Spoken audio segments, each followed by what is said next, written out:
The Joker becomes Batman? In the world of DC, the entire planet has been put to sleep and placed within their own nightmares. The villain Insomnia is using this as a way to hunt down the Nightmare Stone, which means he is entering the nightmares of everyone, including the villains. Joker was put to sleep and entered a nightmare where he killed Batman and got a regular job at Wayne Enterprises. But we ended the first chapter with the knowledge that Batman is back and so is Bruce Wayne. But how? Well, today we're going to figure that out. This is Night Terrors, Joker 2, and you're at the Comicstorian channel where I read audio dramas of current comic books so you know what to add to your collection. Check out your local comic book store. Now let's get into this. The corporate life was working for Joker. He had a steady job, legitimate income, and most of all, purpose. Except, it wasn't a real purpose, it was a fake purpose. He didn't have a purpose without Batman around, and word about Batman being dead was beginning to spread. So Joker did what no one thought possible. He became the Batman, but a very brutal, violent, murderous Batman. At least, that's what he thought until he woke up. He woke up gasping from this dream that he had become Batman, and his wife Lena asked if he had another bad dream. Joker looks at her. What? Oh, maybe. Did I wake you, sweetie? Before she could answer, his son, Albert, comes into the bedroom asking, What are you doing sleeping still? I'll be late to practice. Joker gets out of bed telling him it'll be okay. We won't be late. So how about some of Papa's famous clown pancakes before we leave? Yes, life was going quite swimmingly for the Joker. He was even rising in the ranks at work, becoming a hiring manager and hiring all of Gotham's old villains who were trying to lay low while they figure out if the rumors of Batman's return are true. Of course, that can't be true, because Batman's dead corpse is sitting in the closet of the Joker's house. So obviously the villains are the crazy ones.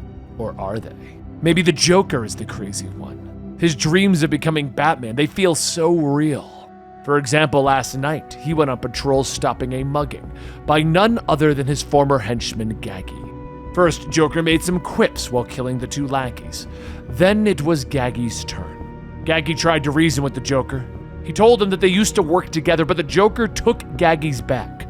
I work alone. Is this a joke, boss? This a new gig you've been doing? We heard you went straight. Joker winds the bat up. No, I heard that you're going straight too. And as that bat cracks, we cut to a different time period in the Joker's life. He hits a baseball that goes flying into the air and the Joker makes a break for first. Bruce Wayne is calling out from the dugout, Go for two! Go for two! Joker slides in as the umpire yells, Safe! And the second baseman tells him that it was a nice hit. Mr. Luthor was striking everyone out, but he's the only one who got the bat on the ball. They should call him Batman. Joker looks at him. What did you say?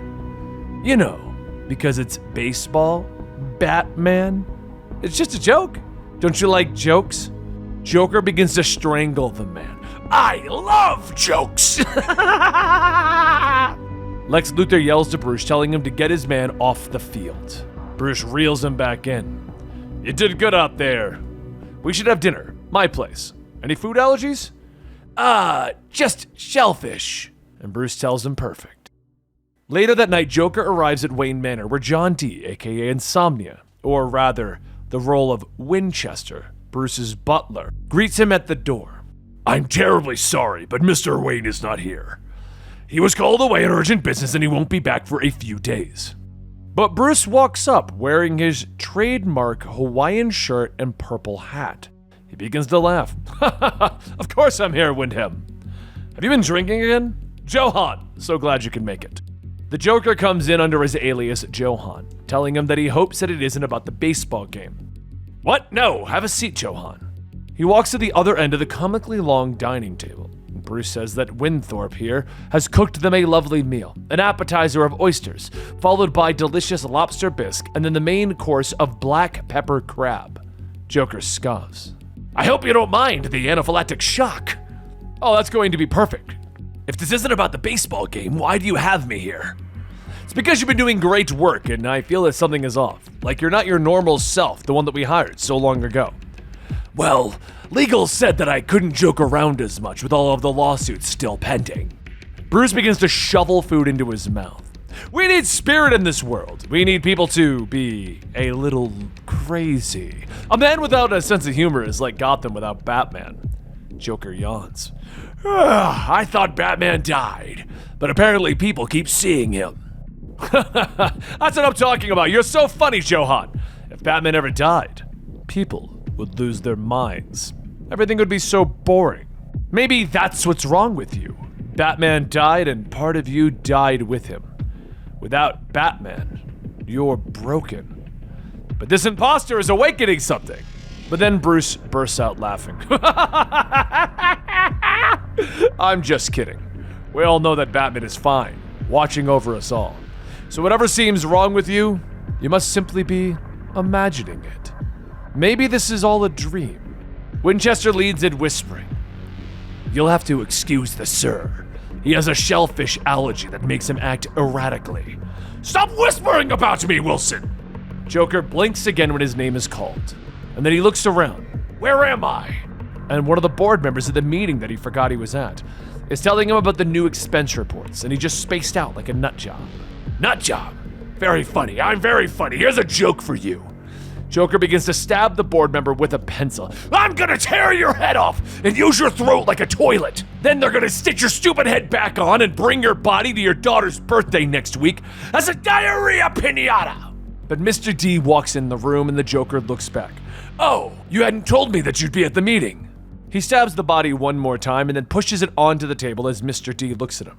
I just wanted to tell everyone. We're closing up shop early today so the building can get fumigated. But I'd like a word. Is everything okay, Johan? Joker straightens his jacket. No, Bruce Wayne told me something at dinner and has been bothering me. But it's nothing. I'm just being silly. Mr. D tells him that HR warned him about being silly, but keep in mind, Bruce loves to play tricks. He likes to get into our heads. You know how trillionaires are. The important thing is to remember how much you love your job. Joker heads home for the day, and when he enters his home, his worst fears come to life as he sees his son Albert has discovered Batman's body in the closet. He quickly begins to stuff the rotting corpse back in. Don't you ever go in there again! You know the rules! Why aren't you in school? It's nighttime and I'm sick. Why is Batman's dead body in there? Joker slams the door. You have a crazy imagination, Gaggy. Look, I really don't need this right now. Just go to bed, Gaggy, okay? As Albert leaves, Lena asks what's wrong and Joker tells her nothing. Just Bruce Wayne getting in my head is all, making me think something is wrong with me, and I took it out on the boy. What's in the closet, dear? Lena asks, and Joker walks over. Nothing! There's nothing wrong with me! To prove it, Joker goes out telling everyone as he walks by. There's nothing wrong with me! I tried to tell you all that Batman was dead, but now there's a fake one running around. Does that even make sense? Joker pleads his case to the man at the urinal, and the man asks, can you just stop looking at me? So Joker grabs him. I need to prove it! I'll prove that Batman's alive! All I have to do is catch him! He hurries to the hardware store, breaking and grabbing several items and recreating his toxin before hiring some men to pretend to rob somebody. He gives the men the toxin, hiding while they get to work. And just as they begin to rob someone, Batman appears, except it's still the Joker in the Batman outfit. He punches the hired goons, cracking a few jokes. The face paint begins to stick to his hand. What the hell is this? It's too sticky. Get away! The goon grabs the toxin and the Joker yells, wait! Kill them all! The goon cracks it. I was told that he'd say that. Joker begins to inhale the gas. You can't do this! You can't kill Batman! We need Batman! And the Joker then wakes up in the old abandoned warehouse where some of Gotham's other villains are sitting. I just had the strangest dream. Solomon Grundy looks at him. It's okay. You with friends now. And Joker sighs, laying back down. Shut up! I'm going back to sleep. And that concludes the Joker's nightmare. I actually really liked how this one played out. The idea that he would become Batman because he needed Batman in his life was just, honestly, I didn't expect that. We always see that story of the Joker kind of going down the path of getting a mundane job and then realizing he needs Batman, but I can't remember a story where he just became Batman. Now, I get it, this is a nightmare, and that's the downside. It doesn't have any ramifications, but if you're wondering about that end panel and Solomon Grundy and all that stuff, well, that's because this takes place in the Man Who Stopped Laughing storyline, which which is taking place in current DC. I'll link you those stories down below where you can see the Joker actually doing crazy stuff. But let me know what you thought about this storyline. Don't forget to like, subscribe, hit that notification bell, and you can also join us at YouTube memberships and Patreon to get early access to our content. Thank you, and I'll see you next time.